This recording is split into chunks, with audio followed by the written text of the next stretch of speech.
और अपने परिवार का पालन पोषण करता था, लेकिन वो एक हादसे में मर जाता है। वो अपनी पत्नी और बेटी को अकेला छोड़ गया था। टूनी चिड़िया बहुत परेशान थी, क्योंकि वो खुद भी जवान थी और उसकी एक बेटी भी थी, इसलिए अकेले रहना उसके लिए ठीक नहीं था।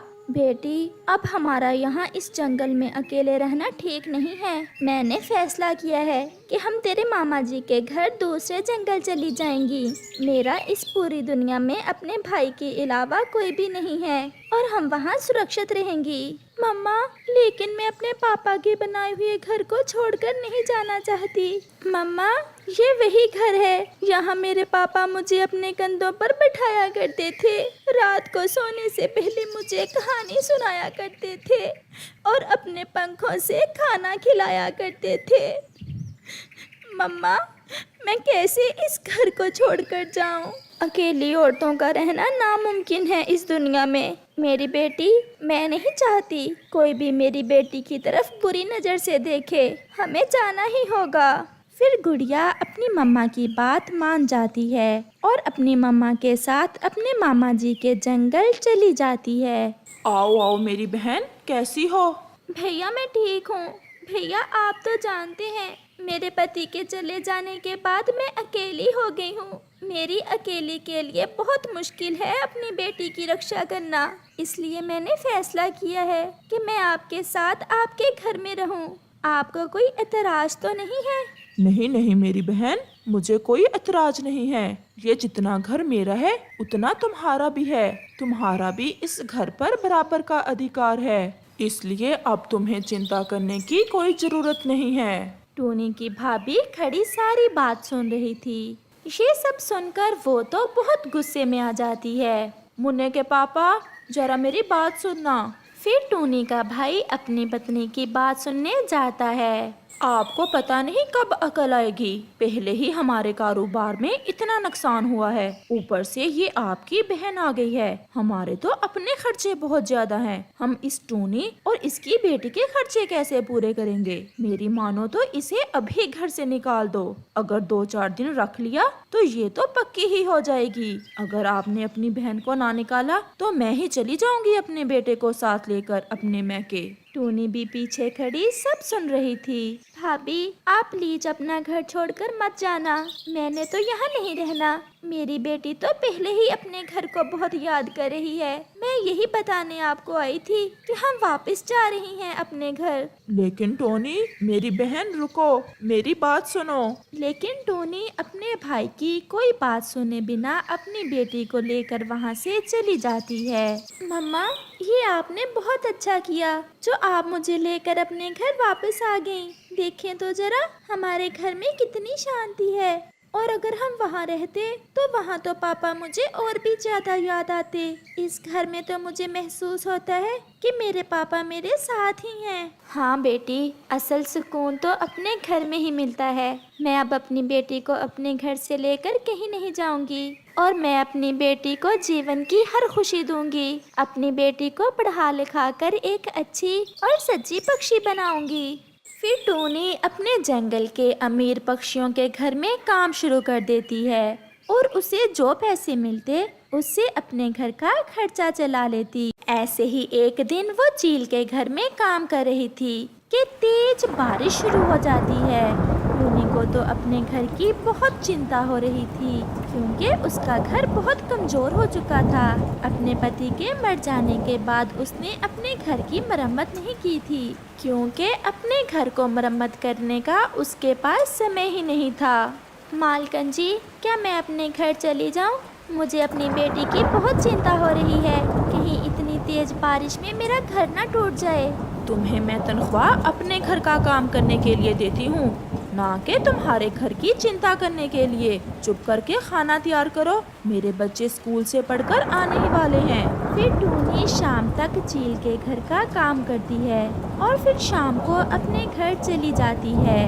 बारिश अभी तक बहुत जोरों से हो रही थी। टूनी की बेटी गुड़िया पेड़ पर बैठी तेज बारिश में भीग रही थी, जबकि उसका घर टूटा पड़ा था। माँ, हमारा हमारा घर तो सुबह आपके जाते ही टूट गया था। माँ, अब हम रात के समय कहाँ रहेंगी?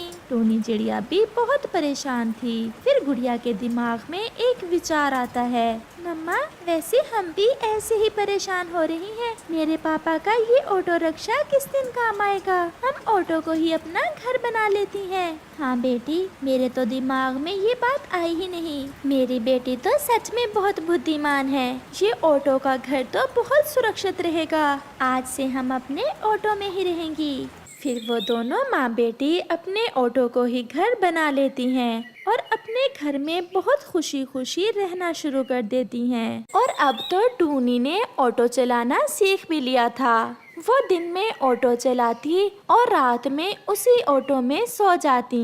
ऐसे अब उनके घर का गुजारा भी बहुत अच्छा हो जाता था और उसे दूसरे पक्षियों के घर में काम करने की भी अब कोई जरूरत नहीं थी।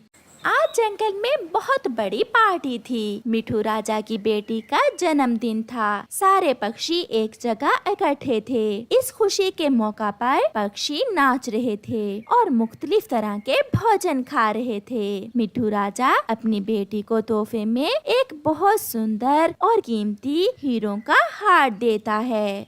ये है हमारी रानी के जन्मदिन का उपहार। वाह रे वाह, कितना सुंदर हार है। ये तो मुझ पर बहुत ही जचेगा।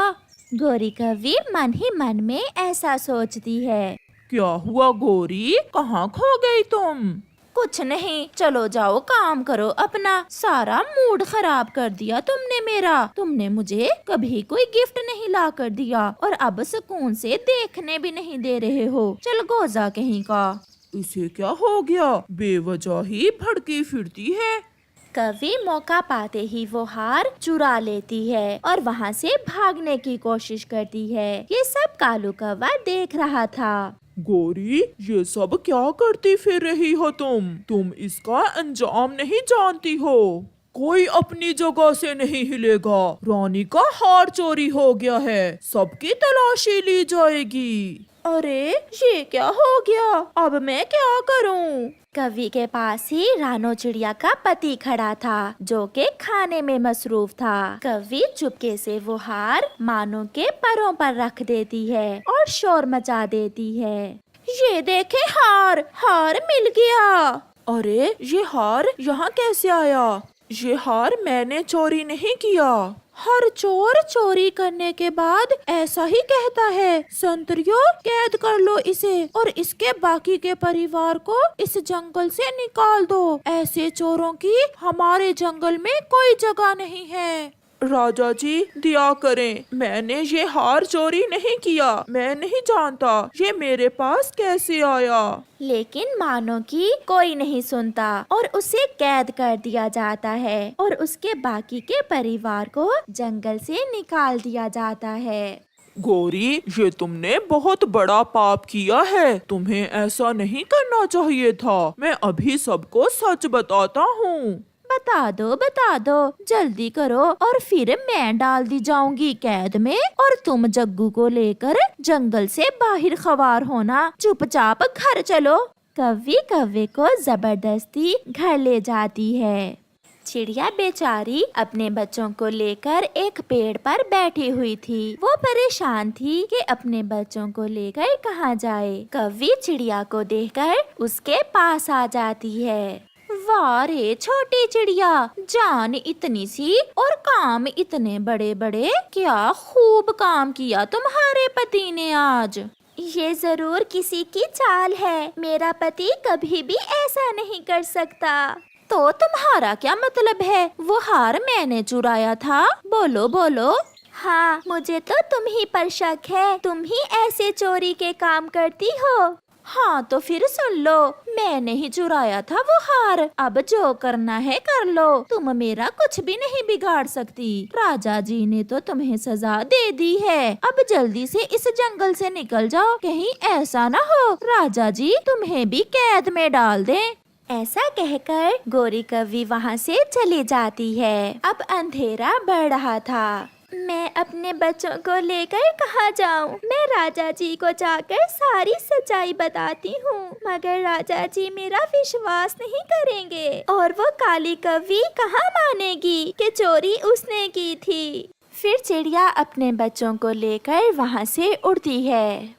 चिड़िया जंगल से बाहर इंसानों की बस्ती में पहुंच जाती है और उसे एक घर नजर आता है जिसके आंगन में एक घना पेड़ था। चिड़िया अपने बच्चों को लेकर उस पेड़ पर बैठ जाती है। मैं इसी पेड़ पर अपना घोंसला बना लेती हूँ, यहाँ मेरे बच्चे सुरक्षित रहेंगे और ये पेड़ मेरे जंगल के पास भी है। फिर चिड़िया अगले दिन सारा दिन काम करके उस पेड़ पर अपने लिए एक घोंसला बना लेती है। मुझे चिड़िया को सारी सच्चाई नहीं बतानी चाहिए थी। अगर चिड़िया वापस आ गई और राजा जी को सारी बात बता दी तो राजा जी मुझे कैद में डाल देंगे। नहीं, मैं ऐसा नहीं होने दूंगी। मैं उस चिड़िया को ढूंढकर उसे मार दूंगी। ना रहेगी चिड़िया और ना बताएगी राजा जी को सच्चाई।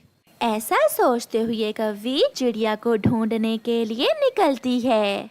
चिड़िया भी अपने बच्चों के लिए भोजन ढूंढने गई हुई थी। गोरी कौवी चिड़िया को ढूंढते ढूंढते इंसानों की बस्ती में आ जाती है। फिर उसे किसान के घर में पेड़ के ऊपर चिड़िया के बच्चे घोंसले में बैठे हुए दिखाई देते हैं। तो यहाँ छुपे बैठे हो। अगर मैं चिड़िया के बच्चों को मार दूं तो चिड़िया तो सदमे से ही मर जाएगी और मेरी जान बच जाएगी। कौवी घोंसले में जाकर बैठ जाती है और अपने पंजों के साथ बच्चों को मारना शुरू करती है। चिड़िया का बेटा कुकू घोंसले से नीचे गिर जाता है। वो बेहोश हुआ था, वो मरा नहीं था। जबकि गुड़िया ज्यादा छोटी थी, वो तो एक वार से ही मर जाती है। उन मासूम बच्चों को मारने के बाद कौवी वहाँ से भाग जाती है। चिड़िया जब शाम को वापस आती है तो घोंसले में गुड़िया को मरा हुआ देखकर रोने लग जाती है। मेरे बच्चों के साथ ये क्या हुआ? मेरे बच्चों के साथ इतना बड़ा जुल्म किसने किया? लगता है किसी चील ने हमला किया है मेरे बच्चों पर। मेरे कुकू को ले गई वो जालिम चील। अब चिड़िया कैसे उस घोंसले में रह सकती थी? यहाँ उसके बच्चे इतनी बेदर्दी से कत्ल हुए थे। चिड़िया रोती हुई वहाँ से चली जाती है। शाम को जब किसान का बेटा खेलता खेलता पेड़ के नीचे आता है तो वहाँ चिड़िया का बच्चा घायल देखकर उसे उठा कर ले जाता है। किसान का बेटा चिड़िया के बच्चे की मरहम पट्टी करता है। थोड़ी देर बाद चिड़िया का बच्चा होश में आ जाता है। किसान का बेटा उसे पानी पिलाता है और दाना खिलाता है। कुकू अपनी मम्मा को बहुत याद कर रहा था, लेकिन वो क्या करता, वो बहुत घायल था, इसलिए वो अपनी मम्मा को ढूंढने भी नहीं जा सकता था। ऐसे ही कुछ दिन गुजर जाते हैं। अब चिड़िया का बेटा ठीक भी हो गया था और थोड़ा बड़ा भी हो गया था। उसे सब अच्छे से याद था कि कैसे कौवी ने उन पर हमला किया और उसकी बहन को मार दिया और वो घोंसले से नीचे गिर गया था। कुकू की किसान के बेटे के साथ बहुत दोस्ती हो गई थी। दोस्त, अब मुझे जाना होगा। मुझे अपनी मम्मा को ढूंढना होगा और अपनी मम्मा को उस जालिम कौवी के बारे में सब बताना होगा। ठीक है दोस्त, तुम जा सकते हो, लेकिन मुझे याद रखना, कहीं भूल ना जाना और मुझे मिलने के लिए भी जरूर आना। फिर कुकू वहाँ से चला जाता है। कुकू जंगल की तरफ जाता है। वो सारा जंगल उड़ता फिर रहा था और अपनी मम्मा को ढूंढ रहा था। मम्मा, आप कहाँ हो? मैं कुकू, आपका बेटा। चिड़िया भी एक पेड़ पर छुपकर बैठी हुई थी। अपने बेटे की आवाज सुनकर उसे तो अपने कानों पर विश्वास ही नहीं आता। कुकू, ये तो मेरे कुकू की आवाज है। क्या मेरा कुकू जिंदा है? कुकू, मैं यहाँ हूँ। बेटा, आपकी माँ यहाँ है। कुकू आवाज सुनकर आवाज की दिशा में आ जाता है। मम्मा, मैं आ गया। चिड़िया अपने बेटे को अपने गले से लगा लेती है। वो बहुत खुश थी। मेरे बच्चे, मैंने तुम दोनों को बहुत याद किया।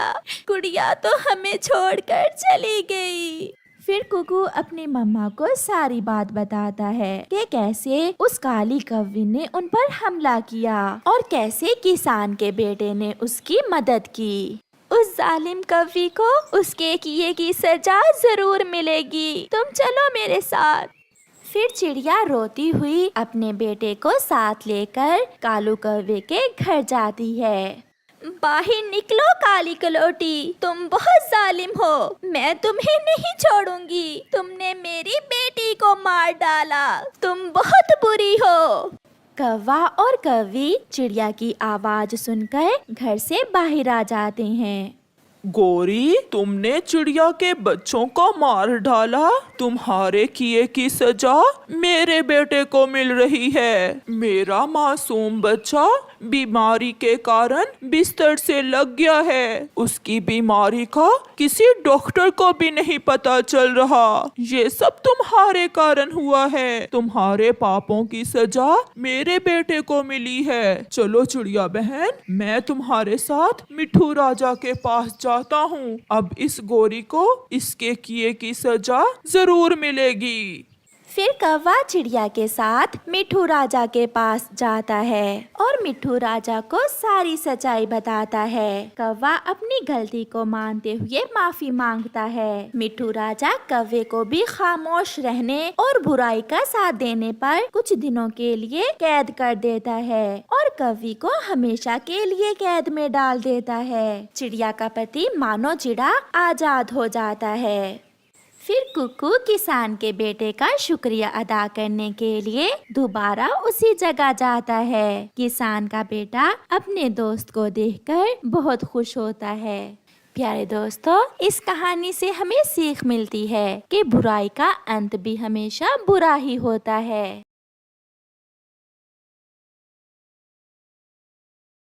एक मोटा ताजा कालू कौवा रहता था। वो बहुत ही ज्यादा घमंडी कौवा था। उसका पूरे जंगल में राज था। सब उस कौवे से डरते थे। उसे पूछे बिना कोई भी उस जंगल में घोंसला नहीं बना सकता था। एक दिन जंगल में चिड़िया भटकती हुई कालू कौवे के घोंसले के पास आ जाती है। कौन हो तुम चिड़िया? यहाँ पर क्या करने आई हो? तुम जानती नहीं हो ये जंगल मेरा है। इस जंगल में मुझसे पूछे बिना कोई नहीं आ सकता। माफ करना कौवे भैया, मैं बहुत गरीब हूँ। मैं यहाँ पर अपने लिए जगह ढूंढते हुए आई हूँ। मैं जिस जंगल में रहती थी वहाँ एक शिकारी ने आग लगा दी और सब जलकर खत्म हो गया, घोंसले भी और पेड़ भी। इसलिए मैं यहाँ पर आई हूँ। नहीं नहीं, ऐसा नहीं हो सकता। भागो यहाँ से। दोबारा अपनी शक्ल मुझे मत दिखाना।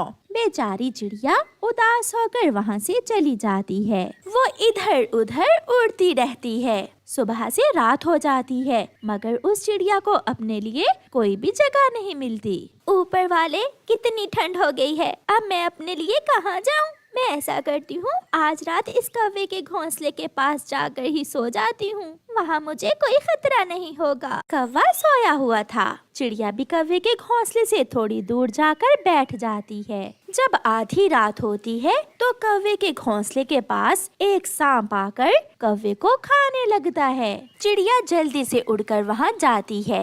भागो भागो यहाँ से, इसे मत खाओ, ये सोया हुआ है, इसे सोने दो। सांप डरकर हट जाता है। कौवा भी जाग जाता है। शुक्रिया चिड़िया, तुमने मेरी जान बचाई। मुझे माफ करना। मैंने तुम्हें इस पेड़ पर रहने के लिए जगह नहीं दी थी, मगर कल से तुम यहाँ रह सकती हो। चिड़िया खुश हो जाती है और दूसरे दिन उस पेड़ पर ही तिनकों से अपना एक घोंसला बना लेती है। ऐसे ही कुछ दिन गुजर जाते हैं और फिर चिड़िया अपने घोंसले में 4 अंडे देती है। चिड़िया कौवे के पास जाती है। कौवे, कौवे पड़ोसी, कौवे, मैं दाना लेने जा रही हूँ, क्या तुम भी दाना लेने जाओगे? नहीं चिड़िया, मुझे तेज बुखार है, मैं आज घोंसले में ही रहूँगा। तो फिर मैं आपके लिए भी दाना ले आऊंगी। आप मेरे अंडों का ध्यान रखना। चिड़िया चली जाती है। थोड़ी ही देर बाद वो सांप फिर से आ जाता है। आज वो चिड़िया के घोंसले की तरफ बढ़ता है। अंडे, मैं आज अंडे खा जाऊंगा। हो। मगर कौवा उसे देख लेता है। कौवा एक डंडे से सांप को वहाँ से भगा देता है। अगर तुम फिर यहाँ आए तो जान से मार देंगे हम तुम्हें। चिड़िया को जब ये मालूम होता है तो चिड़िया बहुत खुश होती है। फिर वो वहाँ एक साथ रहते हैं। बुलबुल का घोंसला टूटा हुआ था, इसलिए वो बहुत डरी हुई थी। वो अपने टूटे हुए घोंसले में बारिश से बचने के लिए एक तरफ होकर खामोश बैठी हुई थी। तेज हवा से जंगल में शोर था। कौवा और कौवी ने तो कमाल कर दिया था। वो बारिश में ही अपने लिए भोजन ढूंढ कर ले आए थे। गुड़िया और उसकी मम्मा भी अपने घर में बैठी हुई थी। मम्मा, क्या आज हम भोजन लेने नहीं जाएंगे? हाँ बेटी, मैं भी यही सोच रही थी। ये बारिश तो न जाने कब रुकेगी, हमें जाना ही होगा। फिर वो माँ बेटी भी अपना भोजन लेने निकल जाती हैं। बारिश के कारण भोजन ढूंढना आसान न था। वो माँ बेटी उड़ते उड़ते इंसानों की बस्ती की तरफ निकल जाती हैं। सामने एक मकई का खेत था। वो वहाँ जाती हैं। गुड़िया बेटी, जल्दी से कुछ दाने खा लो, हमें यहाँ से जल्दी जाना होगा। ये इलाका इंसानों का है। मैं जानती हूँ मम्मा, इंसान बहुत जालिम होते हैं। फिर वो माँ बेटी मकई के दाने खाने लगती हैं। उन्हें पता ही नहीं चलता कि कब एक पत्थर तेजी से आता है और मम्मा चिड़िया के सर में लगता है और मम्मा चिड़िया गिर जाती है। नहीं, क्या हुआ? मेरी मम्मा को क्या हुआ? मम्मा उठें। गुड़िया रोती है, बहुत रोती है, मगर मम्मा अपनी आंखें बंद कर चुकी थी। वो गुड़िया को छोड़कर जा चुकी थी। मम्मा, इंसान बहुत जालिम है। एक दाना खाने के बदले में जान तक ले लेते हैं। मैं कभी इंसान बनना पसंद नहीं करूँगी। शाम के बाद गुड़िया अपने घर वापस चली जाती है। बारिश भी रुक गई थी। गुड़िया की मम्मा के पुराने दोस्त कौवी, कौवा और मिठू गुड़िया के पास आते हैं। गुड़िया बेटी, जालिम इंसानों ने आपकी मम्मा को मार दिया। हौसला करो बेटी। अगर मैं इतना शक्तिशाली होता तो किसी इंसान को ना छोड़ता। सब इंसान बुरे हैं। नहीं कालू, हम पक्षियों की तरह कुछ इंसान अच्छे भी हैं, सभी बुरे नहीं हैं। गुड़िया से कुछ बातें करने के बाद वो सब अपने अपने घरों को वापस चले जाते हैं। आज की रात गुड़िया जाग कर गुजारती है। उसे अपनी मम्मा के बिना नींद नहीं आ रही थी। मम्मा, आपकी याद सता रही है। बहुत मुश्किल है मम्मा आपके बिना रहना। मैंने कभी कल्पना भी नहीं की थी आपके बिना रहने की।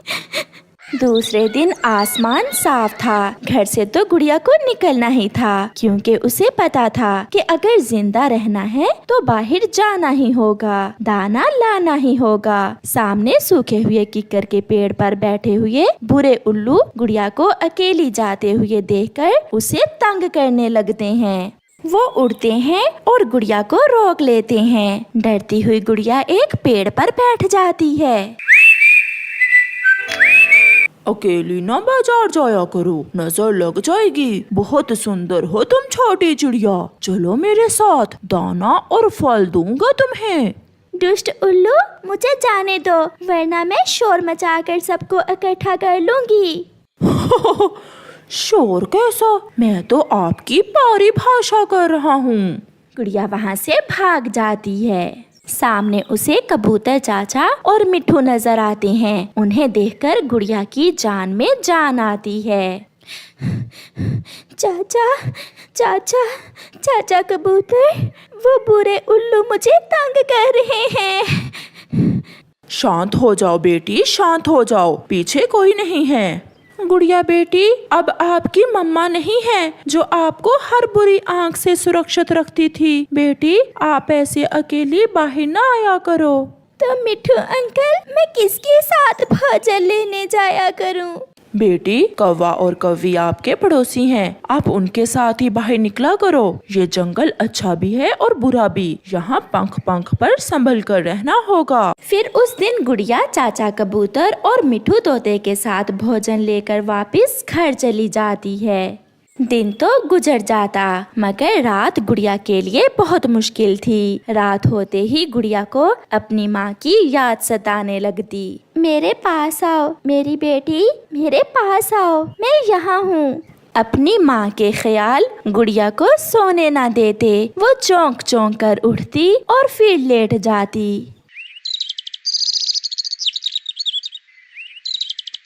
दूसरे दिन गुड़िया गौरी कव्वी के पास जाती है। आंटी, आप मुझे अपने साथ भोजन लेने ले जाएं। कल मुझे बुरे उल्लुओं ने बहुत तंग किया था।